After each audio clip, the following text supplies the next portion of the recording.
Hello students, today we will see our fourth session for budgeting and contracting. आगे के sessions में हमने देखा था about budget and contract. In today's session we will discuss about tendering कि tendering क्या होता है वो आज के सेशन में हम देखने वाले हैं. Today's our content is definition of tender. उसके बाद हम देखेंगे types of tender. Types of tender में हम क्या देखने वाले हैं? उसके तीन टाइप है, open tendering, limited tendering and single tendering. उसके बाद हम देखेंगे मोड्स ऑफ टेंडरिंग कि टेंडर को फिलअप कैसे किया जाता है. तो उसके रिगार्डिंग दो मेथड है. फर्स्ट मेथड है that is manual tendering and second one is e tendering. So let's start with definition of tender. आप देख सकते हो कि टेंडर का मतलब क्या होता है students. It is a quotation और एडवर्टीजमेंट. अगर किसी भी कंपनी को कुछ रिक्वायरमेंट है और मार्केट में से उसको कुछ परचेस करना है तो उसके लिए वो एडवर्टीजमेंट देगी या फिर टेंडर की नोटिस देगी. तो टेंडर के अंदर क्या होता है, it is a form of advertisement कि कोई भी कंपनी को कुछ चाहिए तो वो टेंडर के थ्रू परचेस कर सकती है. मतलब कि बाहर के जो कॉन्ट्रैक्टर है जो कंपनी में काम नहीं करते उसको वो वहां पे इनवाइट करेगी और जो कॉन्ट्रैक्टर है वो पर्टिकुलर प्रोडक्ट्स लेके आएंगे और कंपनी को सेल करेंगे. टेंडर के अंदर क्या होता है, it is a prescribe period और उसके अंदर एक पीरियड मेंशन किया होता है कि उस पीरियड के अंदर उस पीरियड में जाके जो कॉन्ट्रैक्टर है उसको वो मटेरियल सप्लाई कर देना पड़ेगा. मतलब कि अंदर एक टाइम मेंशन होता है, उस टाइम में जाके कॉन्ट्रैक्टर को वो मटेरियल सप्लाई कर देना पड़ेगा. So in next slide you can see types of contract. There are three types of contract. First type is open tendering, second one is limited tendering and third one is single tendering. So let's start with our first type, that is open tendering. Open tendering का मतलब क्या होता है, it is a free for all contractor. सारे contractor के लिए ये free रहता है, फ्री टू फिल. कोई भी कॉन्ट्रैक्टर इसको फिल कर सकता है. इसका जो मीनिंग होता है वो उसके नाम के अंदर ही है. इसका जो मीनिंग है वो उसके नाम के अंदर, it is open for all.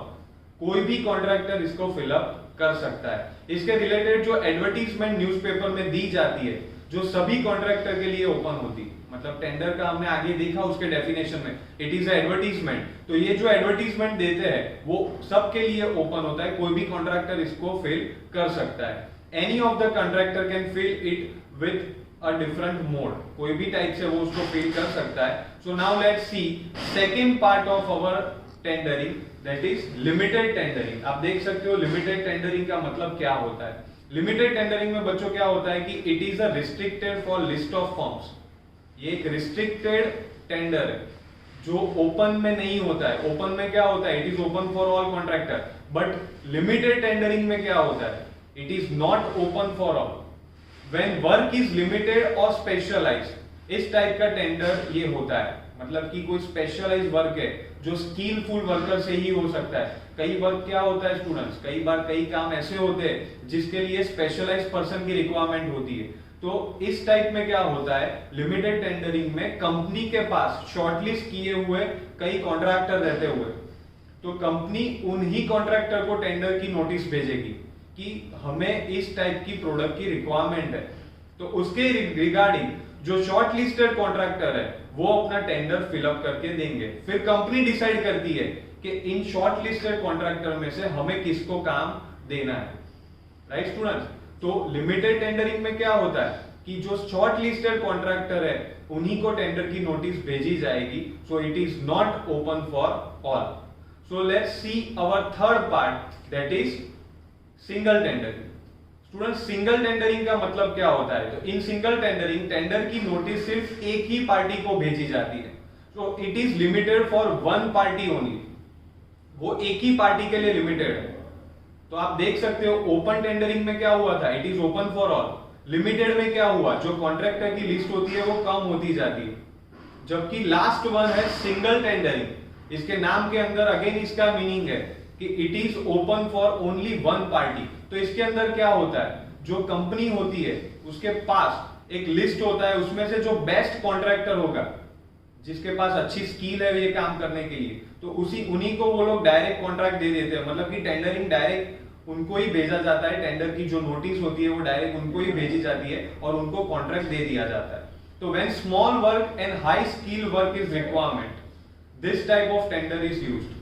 मतलब कि कोई स्पेशलाइज्ड पर्सन होता है जो अकेला ही ये काम कर सकता है, तो इस टाइप के कॉन्ट्रैक्ट में उन्हीं का समावेश होता है, राइट। उन्हीं की यहाँ पे रिक्वायरमेंट होती है और उनको ही टेंडर की नोटिस भेजी जाती है। तो सिंगल टेंडरिंग में स्टूडेंट्स क्या होता है, सिंगल टेंडरिंग में जो कॉन्ट्रैक्ट होता है वो सिर्फ एक ही पार्टी को मिलता है, मतलब कि टेंडर की जो नोटिस होती है वो it is limited for one party only. So now we will see different modes of tendering. अब हम देखेंगे कि टेंडर कौन कौन से मोड से भरे जाते हैं।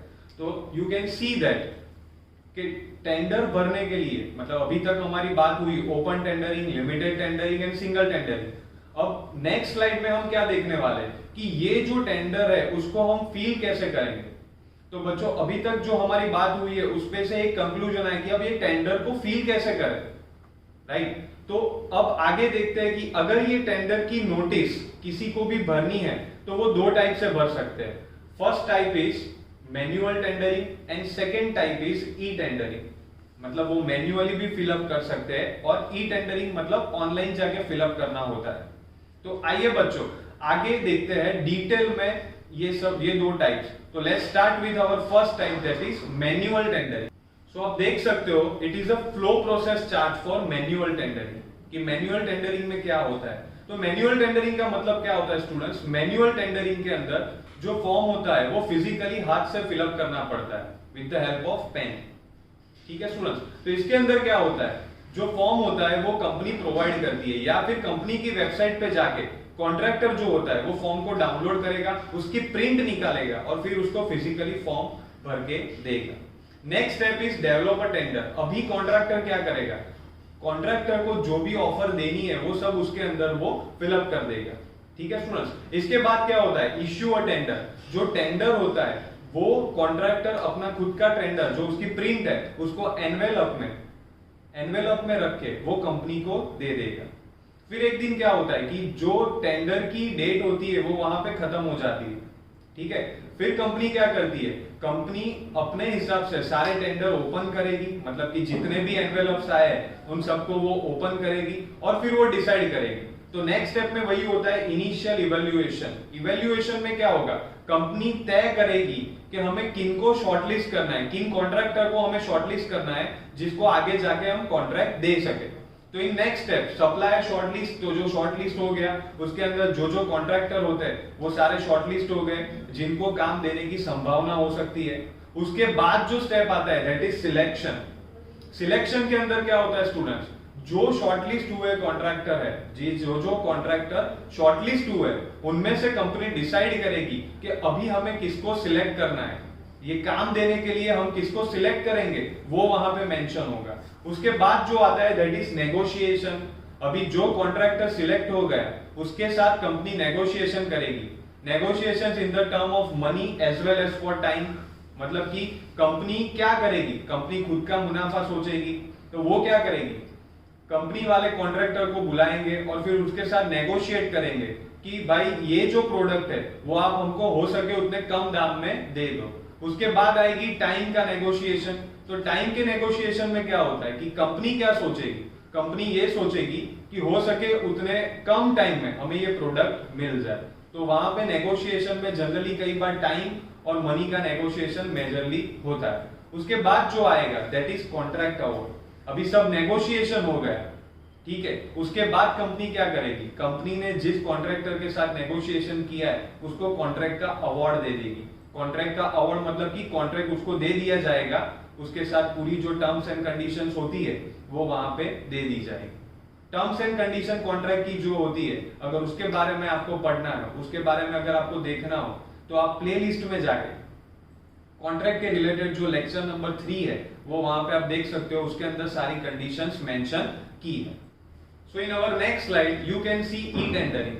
स्टूडेंट्स ई टेंडरिंग का मतलब क्या होता है कि टेंडरिंग की जो भी प्रोसेस होती है वह सारी ऑनलाइन होती है। तो इसके नाम के अंदर ही इसका मीनिंग है कि जो टेंडर की प्रोसेस होगी वो सारी प्रोसेस ऑनलाइन होगी। तो इसका फ्लो प्रोसेस चार्ट आप यहाँ पे देख सकते हो। चार्ट के अंदर जो पहला स्टेप है that is publish and download tender. Company क्या करेगी, अपने खुद का जो टेंडर है वो टेंडर वो ऑनलाइन पब्लिश कर देगी। फिर कॉन्ट्रैक्टर क्या करेंगे, वो कॉन्ट्रैक्ट को ऑनलाइन जाके डाउनलोड करेंगे और ऑनलाइन ही उसको फिलअप करेंगे। तो जो नेक्स्ट स्टेप होता है that is prepare a bid response. अभी कॉन्ट्रैक्टर को जो भी फैसिलिटी देनी है वो सारी वो ऑनलाइन फिलअप करके यहाँ पे देगा, क्योंकि अगेन हम यही बात कर रहे हैं कि ई टेंडरिंग में जो भी प्रोसेस होती है वो सारी ऑनलाइन होती है। उसके बाद जो उसका थर्ड स्टेप है दैट इज डिजिटली साइन। आप देख सकते हो कि वहां पे डिजिटल साइन होता है, राइट। तो यहाँ पे मैन्युअली कोई भी प्रोसेस नहीं होगी, जो कॉन्ट्रैक्टर की सिग्नेचर है वो भी उसको डिजिटली ही करनी पड़ेगी। उसके बाद क्या होगा, डिजिटली साइन करने के बाद वो अपना कॉन्ट्रैक्ट वहां पे सबमिट कर देगा। उसके बाद सबमिट करने के बाद जो कंपनी ने टेंडर दिया था वो सारे कंपनी के टेंडर का इवोल्यूशन करेंगे। वो क्या करेंगे, उसका इवोल्यूशन करेंगे। तो इवोल्यूशन में क्या होगा, वो ऑनलाइन सारे टेंडर जो आए हैं उसको डाउनलोड करेंगे और उसके बाद वो चेक करेंगे और एक लिस्ट बनाएंगे। जो कॉन्ट्रैक्टर का लिस्ट होता है उसको शॉर्टलिस्ट करते हैं और फिर वो डिसाइड करते हैं कि किसको हमें कॉन्ट्रैक्ट देना है। तो उसका जो लास्ट स्टेप है दैट इज कॉन्ट्रैक्ट अवार्ड। अभी उन्होंने डिसाइड कर लिया कि ये जो शॉर्टलिस्ट कॉन्ट्रैक्टर्स है उसमें से जो फाइनलाइज कॉन्ट्रैक्टर होगा उनको वो लोग कॉन्ट्रैक्ट का अवार्ड दे देंगे। तो ई टेंडरिंग में स्टूडेंट्स क्या होता है, एक चीज आपको खास याद रखनी है कि जो पेमेंट होता है वो भी ऑनलाइन ही होता है, राइट। जो इनिशियल पेमेंट है, एडवांस पेमेंट है या फिर आखिर का पेमेंट है, वो सारा पेमेंट भी वहां पे ऑनलाइन ही होगा। So in today's our session students, आज हमने क्या देखा, सबसे पहले हमने डेफिनेशन ऑफ टेंडर देखा, उसके बाद हमने टाइप्स ऑफ टेंडर देखा। टाइप्स ऑफ टेंडर में हमने क्या देखा, open tendering, limited tendering and single tendering. उसके बाद हमने क्या देखा कि ये सारे जो टेंडर्स है उसको हम फिलअप कैसे करेंगे। तो उसके रिगार्डिंग दो मोड्स रहते हैं। पहला टेंडर है manually mode, first mode is manually mode and second one is e tender. E tendering में क्या होता है, सारी प्रोसेसेस जो होती है वह ऑनलाइन होती है। उसके बाद हमने क्या देखा, मैन्युअल प्रोसेस जो होती है उसके रिगार्डिंग फ्लो चार्ट देखा और लास्ट में हमने देखा ई टेंडरिंग के रिलेटेड फ्लो चार्ट। तो आज के सेशन के रिलेटेड जो भी इंपॉर्टेंट क्वेश्चंस है ये यहाँ पे आप देख सकते हो। ये सारे क्वेश्चंस है जो आप जाके अटेम्प्ट भी कर सकते हो। ये अटेम्प्ट करने के लिए जो लिंक है वो नीचे हमने कमेंट बॉक्स में दी है, वहां पे जाके आप उसका आंसर्स दे सकते हो। In next of our sessions we will discuss some more interesting things about budgeting and contracting as well as for estimating, costing and contracting. Thank you.